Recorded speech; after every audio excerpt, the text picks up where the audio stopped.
Hello बच्चों, let's read the question and the question says that write short notes on पॉलीगॉडियस। तो बच्चों इस क्वेश्चन में बोला गया है कि पॉलीगॉडियस के बारे में हमें शॉर्ट नोट्स लिखना है। So this is the पॉलीगॉडियस।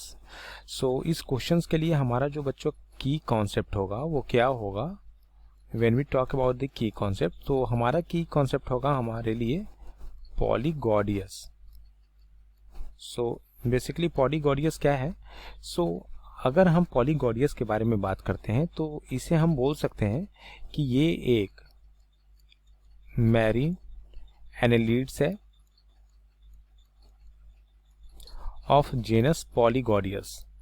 ये एंसिस्ट्रल हम लोग बोल सकते हैं कि ये एंशियंट टाइम में आपको देखने को मिलता था and it is remarkable for its simplicity of structure.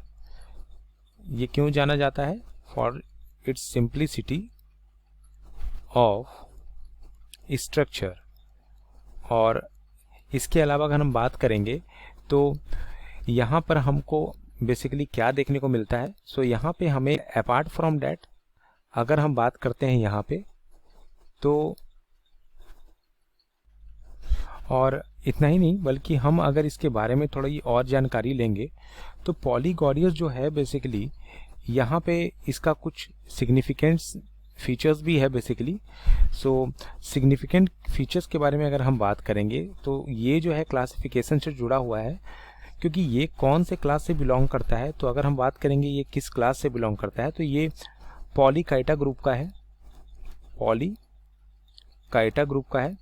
और ये जो बेसिकली ग्रुप है इसमें आपके पैडल फुटेड एनेलिड्स जो होते हैं वो आते हैं।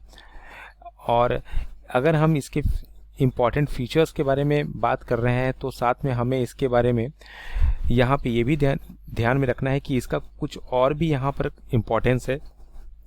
और अगर इम्पोर्टेंस के बारे में हम बात कर रहे हैं तो एनेलिडा और मोलस्का के बीच में अगर हम बात करते हैं तो ये जो है एनेलिडा और मोलस्का के बीच में काफ़ी ज़्यादा ये पॉपुलर हैं।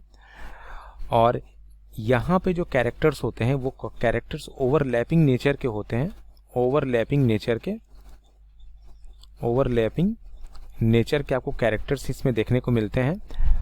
और यहाँ पर आपको अगर सिग्निफिकेंस स्ट्रक्चर के बारे में बात किया जाए तो वो काफ़ी ज़्यादा कॉम्प्लेक्स आपको यहाँ पे मिलता है। So this is the complete explanation related to the polygonius. So this is our final answer. Hope you understood it well. Best of luck.